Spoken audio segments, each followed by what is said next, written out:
Good morning, guys. It's Jeremy. It's Wednesday, the 22nd of January. I heard there was a little bit of an issue with getting these things to stick to the wall and not bend or warp off the wall. So I wanted to kind of show you the way that we would install one of these without going through the face of the foam. Now, typically we do go through the face of the foam. Once in a while, a client will ask us not to, though. Personal preference. But anytime you've got something like 7 or 8 feet or overhead above you, there's no reason why you can't go right through the face of a background and use a little bit of touch-up paint, and you dab it on thick enough to where you can't see the screw head unless you're literally sitting there staring at it. So when you can't do that, this is the quick and easy, simple process for fixing that problem. Basically, you take your sign blank, whatever size it could be this big, it could be this big. What I do is I take it, and you'll see I've got the template already kind of pre-drawn out. You literally put it on there, okay, wherever it needs to be.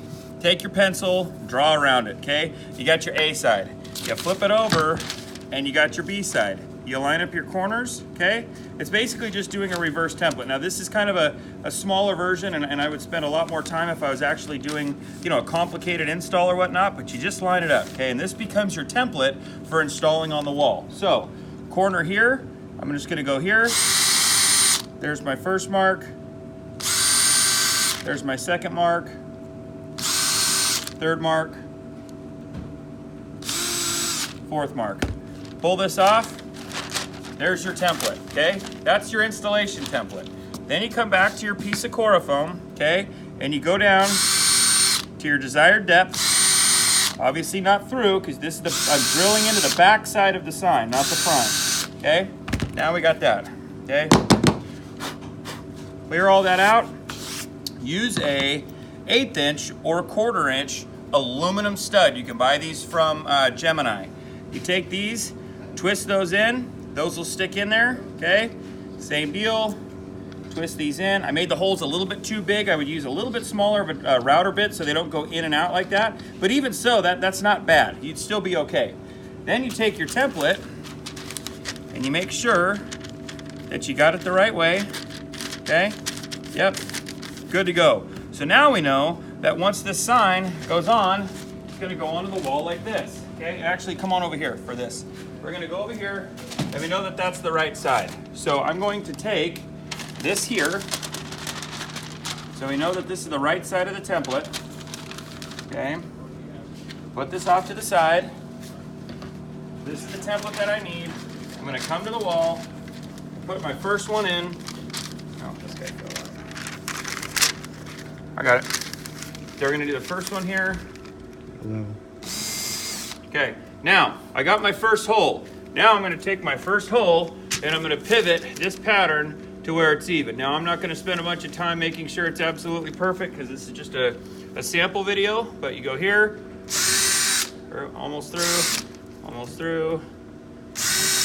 Okay, that one traveled on me a little bit, but anyway, you get the point. Okay, now, those are your 4 installation holes. You're good to go. Now, you take your original piece of Corafoam, and again, I'd have a top and a bottom mark, I'd have a left and a right mark, and make sure everything's going in so the holes line up perfectly, but this should be pretty close. Now, before I put it in the wall though, obviously I'm gonna glue the back of it. I'm gonna glue the heck out of the back of it. Put, what we like to use is silicone, clear silicone, and if you stand back, you take a look at it, and I can push down on this thing with all my weight, and there's no way that thing's going anywhere.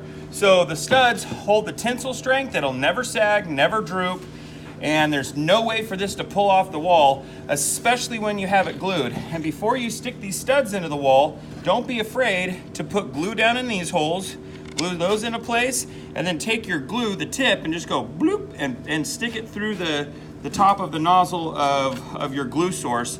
And this thing is gonna be in there, and you'll never have a problem with warping at all. And that's an absolute perfect install. And you can do something like that for a sign that's 6 to 10 feet wide, or something that's 12 inches by 6 inches. It's easy as that. If you got any questions, feel free to reach out to us, and we'd be happy to give any additional info as needed. Thanks, and we'll see you soon.